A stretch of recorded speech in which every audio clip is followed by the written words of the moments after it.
They attacked, again and again, but this time, something was different, because for the first time, neither of them could break the other. Haltercam, 188 kilometers from the finish. Vingegaard locks eyes and matches him instantly. Behind them, the peloton shatters, just breathing, suffering, and the kind of silence that only comes when a sport is changing right in front of you. The gradient bites at nearly 10%, but his face is pure calculation. Then ignition. The peloton feels the shockwave. Legs snap to respond, but most are already on the edge. In the first 4 seconds, Pogačar's cadence accelerates, his upper body still, eyes locked on the road ahead. Behind him, wheels scatter, gaps open. A spike flashes on the telemetry overlay. Red, sudden, violent. No warning, no hesitation. This is not a probing move or a bluff. It is a declaration. The air thickens with the sound of chains straining, gears clicking, and the faint roar of the crowd. For a heartbeat, it looks like he might fly free. But the moment hangs, suspended, waiting for the answer that must come. In those opening meters, the entire race teeters. Will the pack shatter, or will someone dare to follow? The attack is pure electricity, raw intent. Cycling, in that instant, is stripped to its core: power, risk, and the will to force a new reality. Wind slams the climb, turning every gap into a wound. The road pitches up, but it is the air, restless and shifting, that finishes the job Pogačar started. A tailwind at the base becomes a swirling cross above the tree line, snapping the peloton's fragile order. Riders scatter, chains rattle. The group behind the leaders begins to bleed seconds, some clinging to wheels, others dropped in a silent freefall. Faces twist in pain. The temperature slips from 22 to 19 degrees as altitude climbs, sweat turning cold on bare arms. A sharp gust at the summit cuts through the pack, splintering what is left. The telemetry flashes. The gap grows to plus 2.3 seconds at the finish, but the damage is everywhere. Stragglers fight for breath, bodies rocking, eyes glazed. Each pedal stroke now costs double. The crowd's roar is swallowed by the wind. Somewhere behind, a domestique's head drops, shoulders heaving. The peloton is no longer a single organism, but a trail of broken ambitions. In the wake of that attack, nothing is whole. Pain is the only constant. Every rider knows the summit takes the weak, and today, the mountain is merciless. Pogačar, out of the saddle, detonated a 15-second burst, 7,200 watts, pure voltage through the pedals. The group behind staggered, 8 seconds. That is all it took to carve a gap, to draw a new line between predator and prey. There is no warning, no slow build, just a sudden, merciless separation. For Pogačar, the attack is a weapon, unpredictable, sharp, impossible to anticipate. He rides with the mind of a gambler and the heart of a thief, always ready to take more than the race will offer. Vingegaard is already reading the road, calculating. He does not chase blindly. He times his response down to the second, matching power for power, tempo for tempo. His cadence is steady, his face cold as stone, eyes locked not on the man ahead, but on the numbers that define the limit of pain. Where Pogačar throws fire, Vingegaard answers with ice. Every move has an answer. Every attack comes at a cost. An analyst once called Pogačar the only rider alive who can break a climb with a single breath. But the four-class showed something deeper.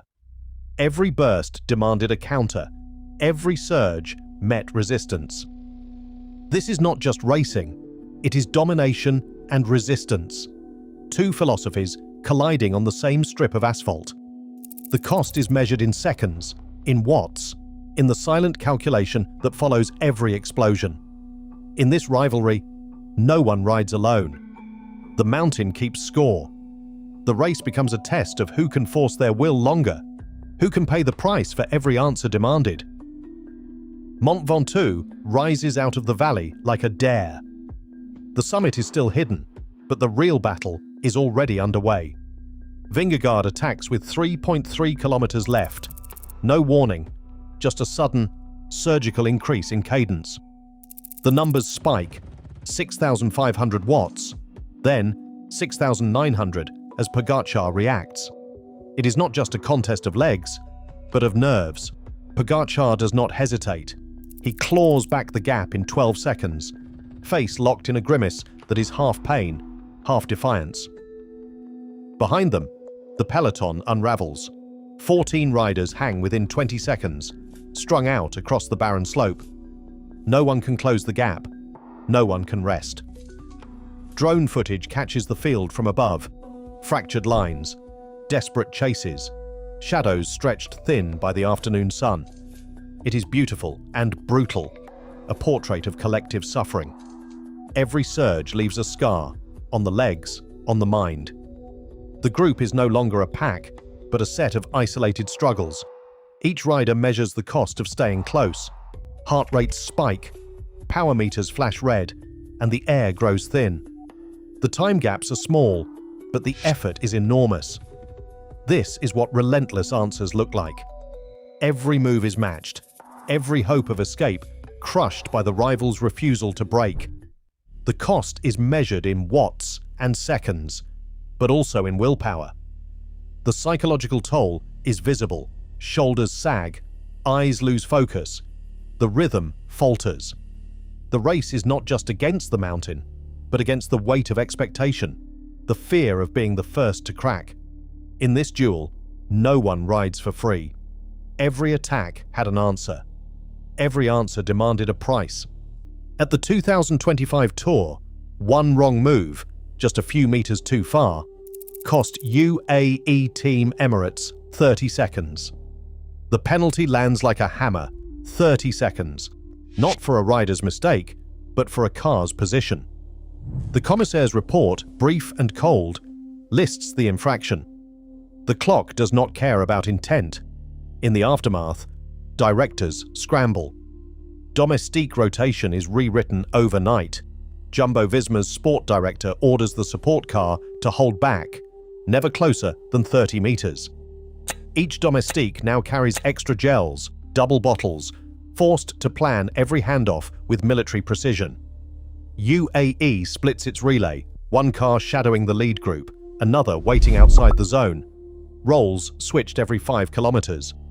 No room for improvisation. Every second is protected like gold. Feeding zones become battlegrounds. Riders dart in and out, eyes flicking to the clock, hands snatching musettes in motion. A single hesitation, a missed bottle, and the gap opens. 30 seconds lost on paper becomes a minute on the climb. The standard for support rises. Mistakes are not forgiven. The duel at the front now echoes all the way down the convoy. Every attack had an answer. Every answer demanded sacrifice. The duel at the front didn't just change tactics. It set a new baseline for what it means to be a contender. Coaches and directors watched as Pogačar and Vingegaard traded attacks, then rewrote their playbooks.